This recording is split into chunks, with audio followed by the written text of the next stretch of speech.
We're moving on now to our next panel, Balancing CSP and PV, the future of hybridized power. It's like, so how do we actually balance those two? We're going to do a quick water change here, and I'm going to invite my speakers up, if I may. From Baringa, the Director of Middle East, Nick Carter, please. Nick is in the house, I believe. Please join us. Nick, thank you very much. We're delighted that you're here to offer. From IRENA, we're delighted to have the Senior Programme Officer for the Country Support and Partnership Division, Jennifer De Cesaro. Jennifer, if you can join us here to the left of, just join Nick. Thank you very much. The Chairman for Enology in the region here, Paul Van Son, joins us now. Paul also is the CEO of DII, of course, formerly the Desert Tech Initiative. So, Paul, thank you so much for taking the time.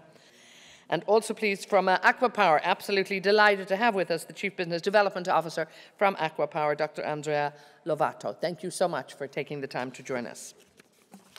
And thank you all. We've lost a few people here. I hope they'll come back. This is an issue that has been going in one direction or the other for several years, in fact. And it's not really, Nick, if I can start with you, it's not really a either or, is it, anymore? I mean, there was a time when we were looking at PV only or CSP, but it really, we can't silo them anymore. Would you say that both of these have to be brought together in the same focus, in the same direction now? I think, quite frankly, if you look at the what the UAE recently declared in terms of their energy plan and take a 4% year-on-year increase in growth, which is modest by these standards in the UAE, that means that by 2050, there's something like 95 gigawatts of demand, of which the UAE have said 44% will be met by renewable energy services and sources in one way or another. That translates to about 40 gigawatts of renewable energy. The characteristics of CSP and PV are very different animals. And so the issue at the moment is that we're building very cheap PV with no storage. The problem with that's fine if you have a small percentage of PV on your network. But when you're looking for a penetration of 30 or 40+%, then the way that PV behaves is crucial to the security of the network.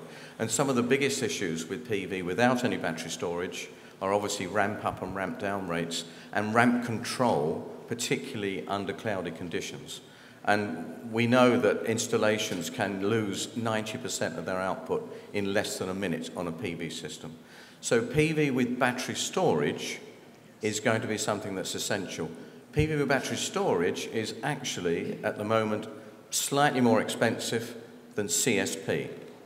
The plant being built in California, the 2,000 megawatt plant, has 20 gigawatts of storage. It's a tower system, and it will provide 24/7 electricity using steam turbines. A steam turbine is just a traditional turbine that is seen in all parts of the world on electricity systems. So not disruptive, very accommodating in terms of variation with respect to load and interruptions of existing generation. So I see, with such large penetration, I see CSP as absolutely essential. And Paul, if I can bring you in here, when you even looking at the title of this, as you say, that PV often combined with batteries to provide stable supply, is actually that the statement's not correct. Yeah, I think, first of all, I fully agree with what Nick says, that CSP, PV are essential pulling horses of the market in the coming time, and also the combination in one location is very obvious in many cases. But the statement was here more that the assets should provide a stable generation per se, or like baseload, and that I don't think is really the real issue. The real issue is actually like what can the asset produce and power, what kind of load shape, and what is the cost. So it's about the quality, about the load profile, and the cost of it.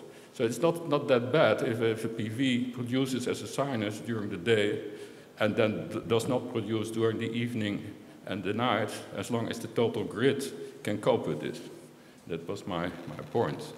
So, and I think more and more, as we get more PV and CSP and wind and renewables with all their different profiles, the role of the system will become more important, because the system is the integrator, so the interconnected grid. The grid is the stabilizer.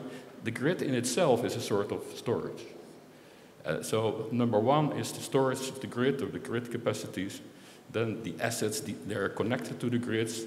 Then the way how they are connected, and the quality and the reliability and the price and the load shape, and also dynamics and dispatchabilities. These are the factors that are important, and they will be rewarded by the markets. So the market will pay for dispatchability, the markets will pay for reliability, for quality, but the market is not prescribing baseload. Because baseload or production in the market can take place in any, it can be in the west of the country, in the east, in the north, or in the neighboring countries, and this will be connected. Jennifer, when you look at this region and you look at other regions, and you spent quite a lot of time in the US, is there, I mean, are we moving towards, you know, we have to move towards this hybrid system, or is there one system that's better than the other? Well, I wouldn't say that one system is better than the other, obviously. But I think there's opportunities clearly for both. For those that have watched the US market, we saw CSP and PV projects being proposed, especially in the western US, at equal rates, but we also saw a very significant and fast drop in the price of PV panels, and saw a lot of those CSP projects converted to PV projects. And so we didn't have as much CSP developed in the US as kind of what was initially expected. Those projects also had some other challenges with environmental regulations, et cetera, which are something to consider. But I do think the points that both Nick and Paul made are really important. Kind of the dispatchability of CSP, looking at actually developing the markets through regulation in a way that the power developed from these CSP plants is actually valued the way it should be, because PV behaves differently on the system, and so there's advantages for both. And I think we should look at solutions that kind of foster deployment of both technologies. I will say, just looking at kind of where we are from a global perspective on policy with the Paris Agreement, and now the targets that we're seeing for climate, including energy NDCs, and some analysis that we've done at IRENA through our Remap 2030 work, that there's huge potential for CSP, going over 380 gigawatts, that if we really want to double the share of renewables, we really need to be looking at encouraging the deployment of all of these technologies. Andrea, now your Aquapower is a major operator and developer, and when you look at, you know, the power plants, what would you say would be, you know, the hybrid option? I mean, what's the best option when you look at what you are doing on the ground? Because every day you have to look at this, so you're making the decisions for the best solution. Yeah, first of all, we respond to the requirement of the country, or the different grid. I will say we need to see what is the requirement of the load curve. As you know, different countries, different load curve, so maybe we need to refer specifically to some countries in the region. Let's take the example of UAE, or the example of the Kingdom of Saudi Arabia. There are different demand during the day and different demand during the night. The peak demand is approximately 2 p.m. in the day, and there is, of course, a second peak that is in the evening, and it's about 6, 7 p.m. The peak is sustained up to 10 p.m. in the evening. This is typically, I would say, Saudi Arabia, UAE, but it's typically across the MENA region. This requires, of course, different challenges, has different challenges for the utilities or for the operator of the grid, in order to plan different type of fuel mix or power generation for serving the grid. If we look at the peak today, what is the technology available is, of course, gas or oil-fired power plant. And we compare the cost of this technology with the requirement of load that is the grid requires. If we implement fossil fuel generation for the peak load, we will use expensive fossil fuel generation for approximately 300, 500 hours per year. And this implies that the cost of fossil fuel is not the 6 cents or 7 cents of a combined cycle plant on base load, but is up to 22 cents. So this makes exactly the comparative that the utility does, the planning system does, when they decide to put CSP. That CSP is already more expensive than PV today. It's around 15 cents per kilowatt hour. So you see the difference. So CSP allow our utility to save is between 22, 26 to 15. The same reasoning is done for PV. PV is shaping the load during the day because the sun is high, the consumption is high, and that, of course, is again the comparative is even more economical. We have the 2, the 3, the 5 cents against, in that case, a base load plant because that will serve the base load condition of 6 cents. So this is all the type of consideration the utility does, and we as developers respond to the requirement of the single planning in providing what is the most economical power generation mix. Paul, you mentioned, touched on the economics of this, and when we look at the economics of this, and in power plants, and a lot of power plants around the world, gas has also been used in terms of, adding to the hybrid of power that's, out there. Are we seeing, will there be a time when we can actually lose gas from the mix? How soon can that happen? First of all, the phenomenon of hybrid has always been there in the history of electricity. We have also had coal plants that could fire fuel, or oil and gas and all that. So hybrid is a sort of option, the optionality that you have. And then the art is in each, very important, in each location, in each country, in each net grid constellation and each demand profile, you have different requirements. And in many, I can imagine that especially in the Middle East, North Africa, this area, in many years to come, gas will still be used because it may be there locally, maybe they're very cheap. There may be assets still around in gas, so that helps. So you build around what you have and you augment with CSP, PV, wind, and the renewable assets. And always the economic factors that you always look at. How cheap can I produce? It should be below like 20 or 25 cents before you think of storage. Because if you can produce at 2 or 3 cents per hour during the day in a market where you can sell this power and get your revenue, why should you have then provide then or add a battery on the same spot? So these considerations you always have to combine. So like what kind of power station, power plant you want to build? Is it on major PV or CSP or maybe both? Because of the best return that you get for your investment. But there is one point I want to point at that is the kind of market. In most countries here, we have not yet a completely open market where there is a sort of price dynamics. So you have all kinds of effects like tariffs, or you have one operator who operates the grids. And then these operators in their environment may take different kinds of decisions.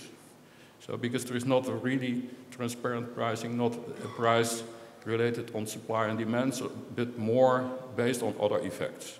So that may also influence a lot on the kind of investment that you place. But on the longer time, as you see in mature markets, then really supply and demand will determine or will actually dictate what kind of combinations of assets will be built. Nick, I want to bring you in on this question of economics too.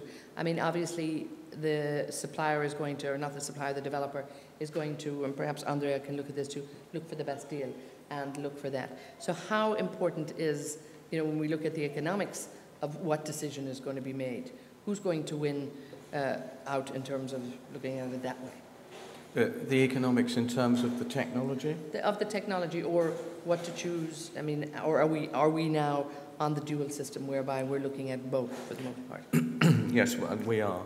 So economics from a PV perspective, PV only, down to less than 3 US cents a unit.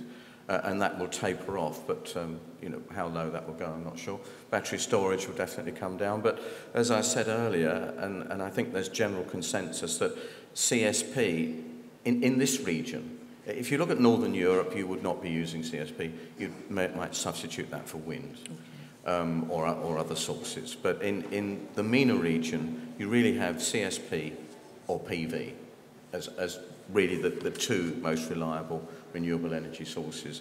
So to some extent, if a nation has declared through the national declarations under the Paris COP agreement that it's going to have a certain percentage of renewable energy, then it will have to, in this region, adopt CSP and PV. PV with battery storage, as well as CSP, which provides full storage. So the economics then will be about how you structure your wholesale tariffs, how you structure offtake agreements, whether you allow merchant fleets to enter the arena, which are not here. I mean, there are really no merchant operators here. And the other issue, of course, is how perhaps you liberalise your markets and allow aggregators to operate, and particularly the impact of rooftop PV. And rooftops are a great solution to a certain limit, because but it's small scale in that sense. Well, it's small scale, and as the previous panelists were saying, it allows people to participate and have some ownership in renewable energy, which they feel good about. But it also allows aggregators to come in and look at providing some really smart services in terms of system response and frequency response that is not necessarily there at the utility scale. When you talk about the merchant operators, where will we look? What countries are we seeing the merchant operators, and is there a possibility that we would see them here? Well, where you see them are places like America or the UK. And they're often small. They might provide 100 megawatts of system response or capacity, and they may only contract with National Grid if it's a system response issue, or the pool, a pool system. They may just contract to provide N number of hours per day, megawatts hours per day, and get paid extremely well for that. But that's a model that suits them and suits the economics of the sector. Jennifer, when we look at the policy making in the region, again, what can be done to escalate the situation? Well, I think some of the things have already been talked about. I mean, right now the market looks different here than it does kind of in the US and most of Europe. And so there are different opportunities in those markets than, say, there are here today. And so looking at kind of some opportunities to expand that. And if I may, I'd also like to just come in on another point. I think, CSP coupled with storage, I mean, they come together as a package. That CSP doesn't always have storage, but they make sense together. I think when we're talking about PV, we've been talking about PV with battery storage, but there's also an opportunity to look at PV and battery storage separately, because we've talked a bit also about the system, and there are opportunities then, if you are looking at PV and battery storage, to look at placing that storage where it needs to be on the system to ensure, reliability, maintaining reliability, et cetera. And so it's a slightly different conversation, which there are additional opportunities to look at there. Paul, Dubai CSP plants in place too. What impact do you think that they will have on costs? Well, I don't know. There is not yet a CSP plant, not at all. And of course, Mr. Altair, if you ask Mr. Altair, he's a smart person, and he has a track record now to bring prices down and to get best bids in the market. So in any case, it should be much below 15 cents, which was mentioned here. I'm not about Aqua as such, but the market is talking always like it's about 15 cents per kilowatt hour. But Dubai is a revolutionary and evolutionary environment, so it could go in the direction under 10 cents at least.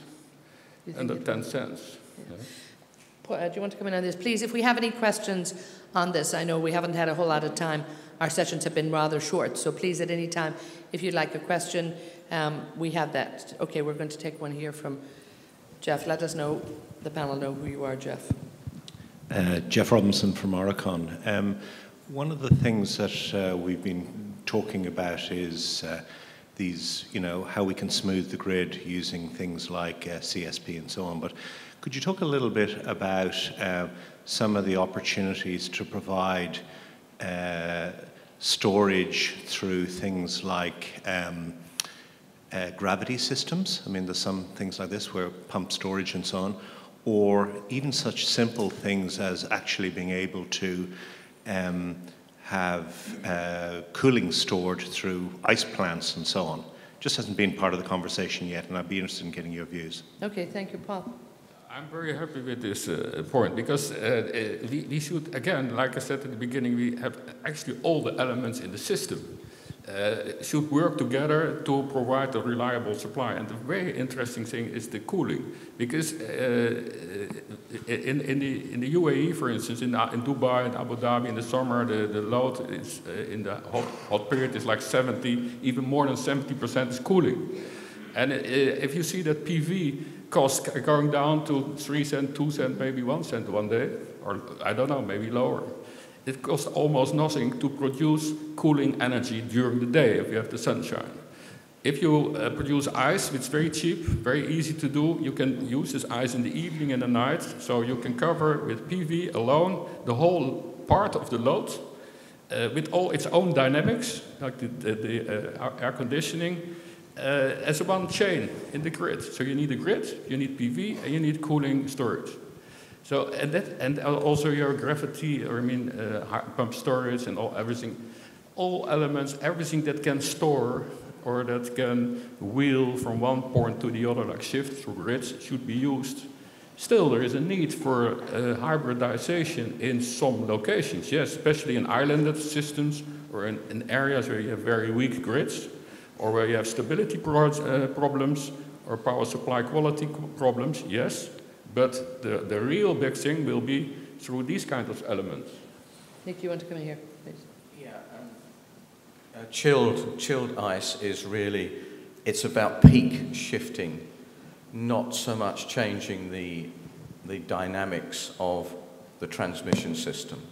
And so Paul's absolutely right, although you can move that to the evening, and clearly the bigger your ice chilled systems, the more capacity you have to cool over a longer period. But it doesn't really alter the fact that you will need CSP with PV. It just means it's a lower peak or a flatter load, which is obviously better. Yeah, and we have a few more questions here, if we have one in the middle of the room also. Andrea, one other area while we're just getting the microphone there, looking at Morocco region, and I believe already you're operating in Morocco. And there's another new plant, I believe, coming on board for the tendering, Noor Mid-Delf. But how is the plant operating at the moment? And again, what are the prospects for Morocco particularly? Yeah, we operate Noor 1 for Mazen, together with Mazen, and Noor 2, Noor 3. Noor 1 is 160 megawatt CSP parabolic trough, and Noor 2, Noor 3 are in construction finalization now. The compound will be the largest so far solar plant in the world, 510 megawatt, and we will add now 175 megawatt peak for PV. The operation is going as expected. It's 160 megawatt is well in operation, is even outperforming the generation. So all these plants generally, and it's our experience as operator of CSP, they typically overperform, because typically in phase of design you are very conservative in the expectation of what is the resource. EPC also is very conservative today. So all these plants are quite overperforming in respect to the base case. In regard to Mid-Delf, Mid-Delf is a very interesting plant, and I'm sure Mazen will talk more or us talk more about this. And it's a very interesting plant in terms of hybridization itself, not at the level of the grid, but at the level of the CSP hybridized with PV itself at the level of the plant. And that, of course, will help to reduce the tariff in terms of CSP as a global. And first phase on that expected to produce 400 megawatt, then moving to 800? Yes, I would say we need to ask Mazen, but for the moment there is pre-qualification going on. I think it's later in the year that the phase the bid is coming. 400 expected to be 800, so, but we need to ask Mazen for that. Okay, we have another question, sir. Let us know who you are, please. Thank you very much. My name is Afolabi Utitoju. It's just following up on your last question, the moderator. I'm just looking at what is the economics when you move down to sub-Saharan Africa, for example, where you would have to, the components have to be moved in, at least for CSP, close to about 80% of the value chain has to be sourced from outside and compared as well to the PV. How do you work out these economics if you want to move from the option of probably PV and you want to go to more large scale like CSP? It will be interesting to know that, because Nigeria, for example, if you go to the north area, there is huge potential for CSP because of the but then huge potential right across the continent, I think. For, yes, for renewable energy. We talked about that a bit yesterday. Yes, please. Thank you. Who wants to take that? Nick, I mean, when you're looking at the Africa continent, a lot of opportunity, but the economics. Yeah, I mean, it's not necessarily applicable to Africa, but anywhere. It's a legacy thing to some extent, that if you have a mature transmission system, wherever that is, and this part of the world does have a good, mature transmission system, if you're looking at CSP systems, you're often just transposing gas-fired, oil-fired, coal-fired, whatever, plants with a CSP plant that will behave in a similar way. So the impact is minimal in terms of cost. In your instance, you're looking at really investing in massive transmission systems as well, perhaps even DC links, given the distances. So, that does have an impact on where you site PV. Paul, you want to go in? Advice for Africa? I think the question is from Nigeria. Nigeria's, I think, 170 million people, 4,000 megawatt installed capacity, no grids. So, and the question actually is about local jobs, local manufacturing, local commit, and that is a big step to CSP. So, and also PV. So, and more, we should work on concepts for especially Africa, sub-Saharan Africa, or areas where bottom-up countries want to create their own industry, their own people, their own jobs, and still have a reliable supply, not being able to build immediately within a couple of years big transmission grids. So it is a big challenge, but there are concepts. I'm going to take one last question here, and that will be our closing question for the panel, because I am very wary that we're right out of time. Sir, make it please quite short. Thank you so much. Good morning, and I would like to thank the panelists. And really, it's a very interesting subject for this session, how to balance between CSP and PV. I think it's now the right time to think how we have to introduce the CSP. You know, Mr. Paul Vinson, we have been working together on a lot of initiatives, Desert Tech, Mediterranean Solar Plan. CSP have started before PV, and still really nothing done in the CSP. I think it's the right time now to calibrate the efforts through all the organizations, to think of the storage. I think storage with CSP and PV maybe will be the right comparison. So I don't know who should lead such initiative, how to make greater strides in the CSP advancement. In a country like Jordan, we cannot, we're looking to the cheapest resources. Although we started with CSP since 20 years, but now PV is very cheap, and now CSP really, with the storage, maybe will be a viable solution. Thank you so much. But that's a great question for perhaps everyone to comment on, and we'll leave it there. Nick, let's hear what you think. How do we escalate the CSP? Well, it comes back to government policy. Right. So government policy, whatever that happens to be under COP21, COP22, will determine the rate of development of renewable energy penetration. In terms of if you like, selection of technology.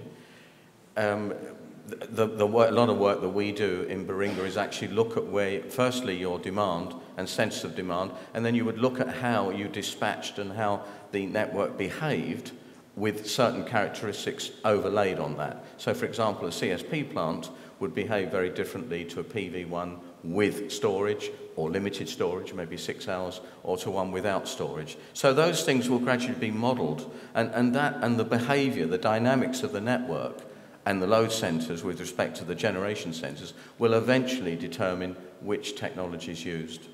Jennifer, the future, the crystal ball gazing. Well, I mean, I 100% agree with Nick's comments, and I would again say we need to look at utilizing policy and regulation in a way that's sending signals out to the marketplace where we're actually paying for the value that certain technologies bring to the system, because they bring different things, so let's value them appropriately.